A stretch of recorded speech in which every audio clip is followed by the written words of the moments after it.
வணக்கம் நண்பர்களே, முருகனின் ரசிகன் சேனலுக்கு வரவேற்கிறேன். இன்னும் எங்கள் சேனலை சப்ஸ்கிரைப் செய்யாதவர்கள் உடனே சப்ஸ்கிரைப் பண்ணுங்க. இந்த வீடியோவை லைக், கமெண்ட் பண்ண மறக்காதீங்க. ஆகஸ்ட் 16 முருகனுக்கு என்ன நாள்? ஆகஸ்ட் 16 தேதி தமிழ்நாட்டிலும் இலங்கையிலும் மலேசியா, சிங்கப்பூரிலும் முருக பக்தர்கள் முக்கியமாக கொண்டாடும் நாள்.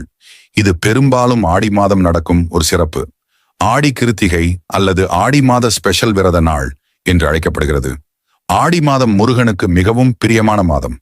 காரணம், இந்த மாதத்தில் கிருத்திகை நட்சத்திரம் வரும்போது முருகன் தன் பக்தர்களுக்கு ஆசீர்வதிக்கிறான் என்று நம்பிக்கை.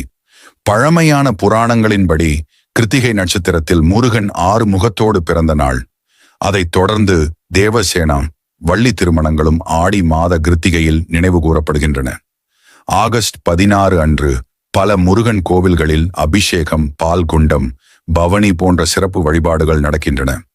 பக்தர்கள் உண்ணாவிரதம் இருந்து ஓம் சரவண பவா என்ற முருகன் மந்திரத்தை ஜபித்து கந்த சஷ்டி கவசம், ஸ்கந்த குரு கவசம் போன்ற பாடல்களை பாடுவார்கள். இன்றைய தினம் பக்தர்கள் தங்களது மனதில் இருக்கும் விருப்பங்களை முருகனிடம் வேண்டினால் அது நிறைவேறும் என்று நம்புகிறார்கள். குறிப்பாக திருமணம், கல்வி, வேலை, உடல் நலம் போன்றவை. இதுதான் நண்பர்களே, ஆகஸ்ட் 16 முருகனுக்கு இருக்கும் சிறப்பு. இந்த தகவல் உங்களுக்கு பிடித்திருந்தால் உடனே லைக் பண்ணுங்க, உங்க எண்ணங்களை கமெண்ட் பண்ணுங்க. மேலும் இப்படி முருக பக்தி தொடர்பான வீடியோக்கள் வேண்டும்னா சப்ஸ்கிரைப் பண்ணிக்கோங்க. முருகன் உங்களை எல்லாம் ஆசீர்வதிக்கட்டும். ஓம் சரவண பவா. பிகன் நாள நாம் சொன்ன